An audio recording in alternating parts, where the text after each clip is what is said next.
네, 우리가 이 주간에 살피는 말씀들은 전부 다 여호와의 종의 노래라는 제목이 붙여져 있습니다. 여러분, 이 여호와의 종은 누구라고 우리가 어제도 나누었는데요. 생각하십니까?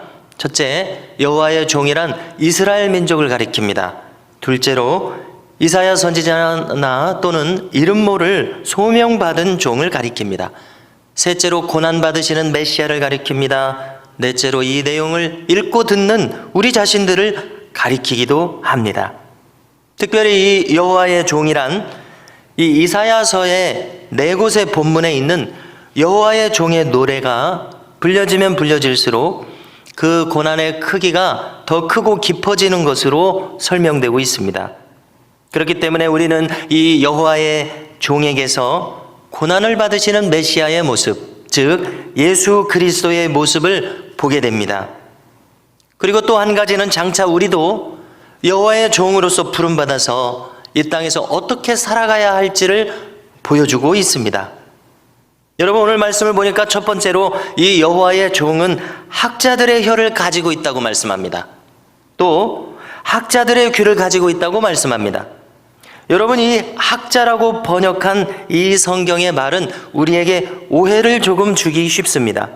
어떤 점에서 오해를 줍니까? 이 세상에서 살아가고 있는 우리들 대부분은 다 학자가 아닙니다. 소수의 사람들만 학자입니다.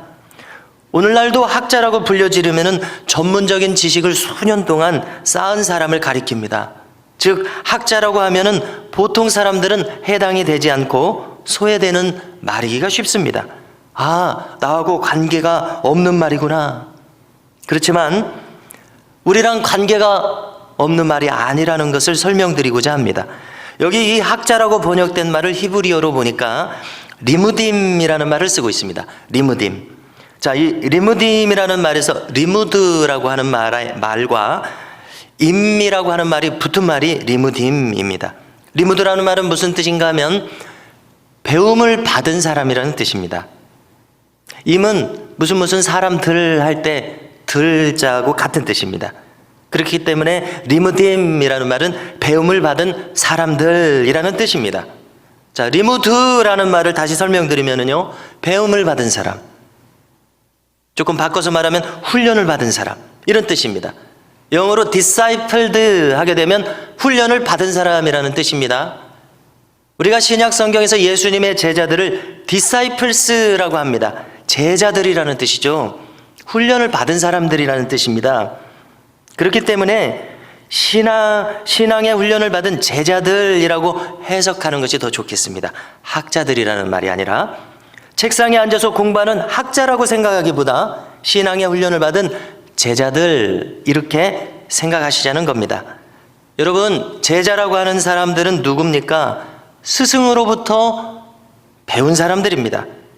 이 제자들은 말을 하기에 앞서서 먼저 가르침을 배운 사람들입니다. 가르치기에 앞서서 배운 사람들입니다. 즉, 먼저 들은 사람들이요, 특별히 신앙의 사건들을 경험함으로써 배운 사람들입니다.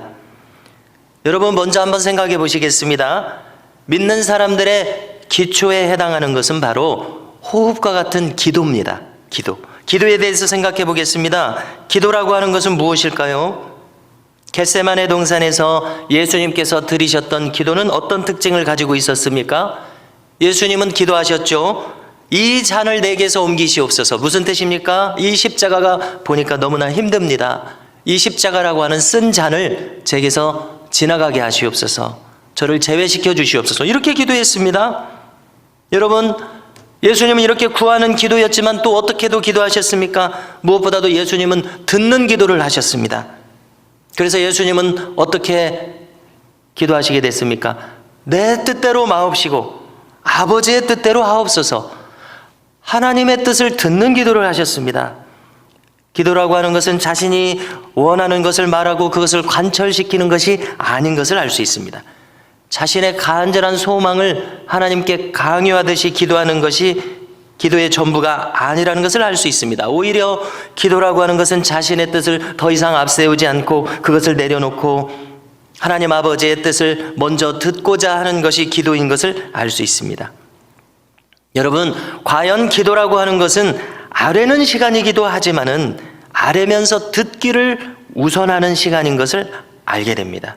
여러분들께서는 기도하시는 시간에 얼마나 들으십니까? 얼마나 하나님의 뜻이 깨달아지십니까? 얼마나 영감을 받으시고 얼마나 하나님의 지시를 받으십니까? 여러분, 우리가 마가복음 1장 35절을 보니까 이런 기록을 합니다. 새벽 아직도 밝기 전에 예수께서 일어나 나가 한적한 곳으로 가서 거기서 기도하시더니. 새벽 시간은 보통 정신이 상쾌하고 맑은 시간입니다. 다른 사람들로부터 떨어져서 차분하게 있을 수 있는 시간입니다. 하나님의 말씀을 듣기에 좋은 시간입니다. 공생애 동안에 예수님께서는 얼마나 많은 일을 하셨습니까? 낮 시간 동안에 많은 사람을 만나셨습니다. 가르치셨습니다. 사람들을 고치셨습니다. 조금 전에 마가복음을 보니까 이렇게 많은 일을 하시기 전에 주님께서는 새벽에 기도하신 것을 알게 됩니다. 그 기도 시간은 어떤 시간입니까? 하나님 아버지로부터 듣는 시간입니다. 자신을 바치는 시간입니다. 예수님께서는 먼저 하나님 말씀을 들으신 다음에 가르치셨습니다. 행하셨습니다. 우리도 마찬가지입니다. 우리가 먼저 오늘 말씀에서 기록하고 있는 학자들, 즉 르디님, 제자들이 되지 않으면, 하나님의 말씀을 배우고 듣는 사람, 훈련받은 사람, 제자들이 되지 않으면 우리가 인생길에서 지쳐있는 사람들, 갈 길을 잘못 들어선 사람들, 곤고한 사람들, 그들을 도울 수 없다는 뜻이 되는 것입니다. 오늘 말씀에서 여호와의 종은 누구입니까? 말로써 곤고한 사람을 도와줄 수 있는 사람이라고 기록합니다. 그런데 그 말이 아무렇게나 자기가 생각하는 대로 나오는 말이 아니라 듣고 배운 하나님의 말씀인 것을 알게 됩니다. 자기가 신앙생활을 지금까지 해오면서 경험한 하나님의 말씀의 지혜에서 나온 말로 돕는 것을 알 수 있습니다. 성도 여러분, 우리 모두가 살아있고 생생한 하나님의 말씀을 가지고서 곤고한 사람들을 도울 수 있는 사람들이 될 수 있기를 주님의 이름으로 축복합니다. 오늘 말씀은 그렇게 되려면 어떻게 해야 되느냐 하는 것을 가르쳐주고 있습니다. 아침마다 말씀을 들어야 한다고 가르쳐주고 있습니다. 이 아침이라고 하는 것은 꼭 아침을 가리키는 것은 아니겠죠. 하나님 앞에 말씀을 듣기 위해서 앉아있는 그 시간을 가리킬 것입니다. 4절의 후반부를 보니까 아침마다 깨우치시되 나의 귀를 깨우치사 학자들같이 르디님 제자들같이 알아듣게 하시도다, 이렇게 기록합니다. 학자들 곧 제자들이란 누구입니까? 하나님 말씀 앞에 머물러 있는 사람들입니다. 말씀을 배우고 들어야 깨달을 수 있겠죠. 그리고 그 말씀에 훈련받은 사람, 그래야 제자들이 됩니다. 그래야 제자들, 오늘 말씀 학자들같이 알아듣는 사람들이 됩니다. 하나님의 말씀을 들은 사람은 어떻게 살아가겠습니까? 세상에서 들려지는 세상의 소리에 흔들리지 않습니다. 여러분, 이 세상의 소리는 어떤 소리들입니까? 예배 드리는 것이 뭐가 그렇게 중요하냐고 말합니다.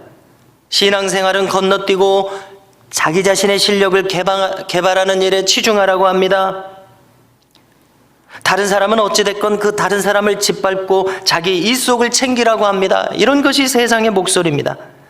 여러분, 어제 오늘 뉴스를 들어보니까 어떤 연예인의 가슴 아픈 소식을 들었습니다. 평소에 그 가정도 크리스찬 가정이라고 제가 알고 있었는데요. 자, 그 연예인은 개그맨입니다. 자, 그런데 그 개그맨의 형이 30년 평생 동안 모았던 약 100억 원 정도나 되는 재산을 그 형의 이름으로 해놓고 달아나 버렸습니다. 여러분, 1년 동안 코로나 상황이 있었죠. 좋은 임대인 대기 운동이 있었습니다. 건물주가 새 들어 사는 사람들의 월세를 깎아주는 겁니다. 다 같이 힘드니까. 그래서 이 개그맨이 자기 건물 관련해서 알아보니까 자기 이름으로 안 돼 있고 형의 이름으로 되어 있습니다. 그래서 이제 일을 잘 하려고 하다 보니까 형이 더 이상 연락이 안 되고 도망가 버렸습니다. 여러분, 왜 이렇게 되었습니까? 세상의 목소리를 듣고 탐욕에 빠지게 되어서 그렇습니다. 그래서 이렇게 동생에게 해서는 안 될 못된 짓을 하게 되었습니다. 여러분, 얼마나 안타깝습니까? 세상의 소리에 흔들려서 세상의 소리를 따라가면 이렇게 안타까운 처지가 되는 것입니다. 오늘 말씀 5절을 보십시오. 주 여호와께서 나의 귀를 여셨으므로 내가 거역하지도 아니하며 뒤로 물러가지도 아니하며. 무슨 뜻입니까?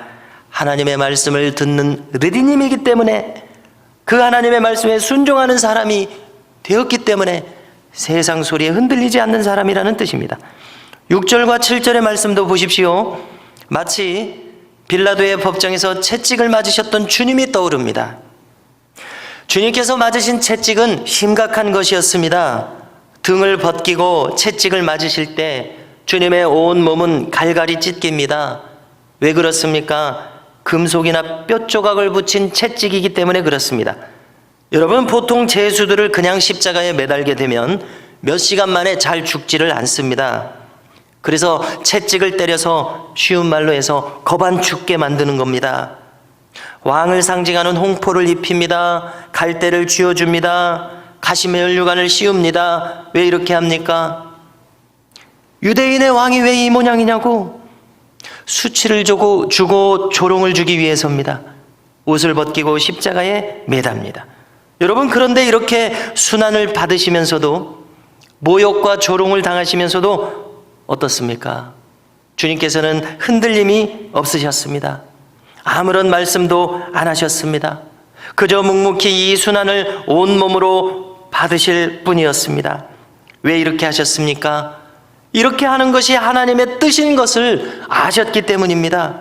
온 인류의 죄짐을 짊어지고 대속하신 제물이 되는 것이 자신의 사명임을 흔들림 없이 아셨기 때문에 그렇습니다. 여러분, 하나님의 말씀이 그 신비에 새겨져 있는 사람은 흔들림이 없습니다. 나의 나아갈 길을 아는 사람은 흔들림이 없습니다. 세상의 소리 유혹에 흔들리지 않습니다. 오늘 말씀 6절의 마지막 부분을 보십시오. 모욕과 침뱉음을 당하여도 내 얼굴을 가리지 아니하였느니라. 7절도 보십시오. 주 여호와께서 나를 도우심으로 내가 부끄러워하지 아니하고 내 얼굴을 부싯돌같이 굳게 하였으므로 내가 수치를 당하지 아니할 줄 아노라. 다른 사람은 수치를 주고 있습니다. 모욕을 주고 있습니다. 조롱을 주고 있습니다. 그러나 하나님 말씀으로 흔들림이 없기 때문에 수치가 당해지지 않습니다. 조롱에 흔들리지 않습니다. 모욕이 그렇게 큰 모욕으로 들리지 않습니다. 그것을 견딜 수 있는 힘을 갖게 되신 것입니다. 성도 여러분, 이렇게 흔들림 없이 사명의 길을 가신 비결이 무엇입니까? 아침마다 하나님의 음성을 들었기 때문인 줄로 믿습니다. 기도하셨기 때문인 줄로 믿습니다. 하나님의 말씀에 그의 심령에 충만하셨기 때문입니다. 사도 바울의 목소리도 들어보겠습니다. 갈라디아서 1장 10절을 보니까 이제 내가 사람들에게 좋게 하랴, 하나님께 좋게 하랴, 사람들에게 기쁨을 구하랴.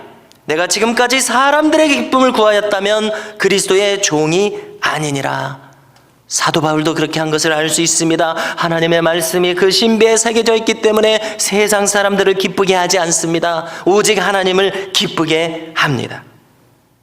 하나님의 말씀이 심령에 충만한 사람, 오직 하나님만을 기쁘게 합니다. 성도 여러분, 오늘 여러분들께서는 어떤 길이 더 좋게 보이십니까? 어떤 길을 택하시겠습니까?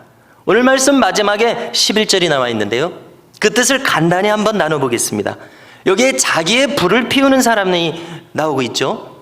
자, 출애굽 시대에 아론의 아들들 중에서 나답과 아비후는 잘못 믿었습니다. 그들은 하나님께서 제단에 알려주신 방법대로 불을 피워드려야 되는데 자기 나름의 방법대로 다른 불을 피우다가 심판받아서 죽게 되었다는 것을 성경은 기록합니다. 여러분, 자기 마음대로 우상을 섬기면서 자기 마음대로 자기 갈 길을 가는 사람들을 대표하는 인물들입니다. 11절 마지막을 보니까 그들 앞에는 결과적으로 무슨 일이 있겠다고 합니까? 고통받는 심판이 있겠다고 말씀하십니다. 여러분, 오늘 이 아침에 충만하신 하나님의 말씀이 우리 귀에 들려짐으로 말미암아 우리는 오직 하나님의 뜻대로 순종하면서 살아가시는 은총이 우리 가운데 있기를 주님의 이름으로 축원합니다.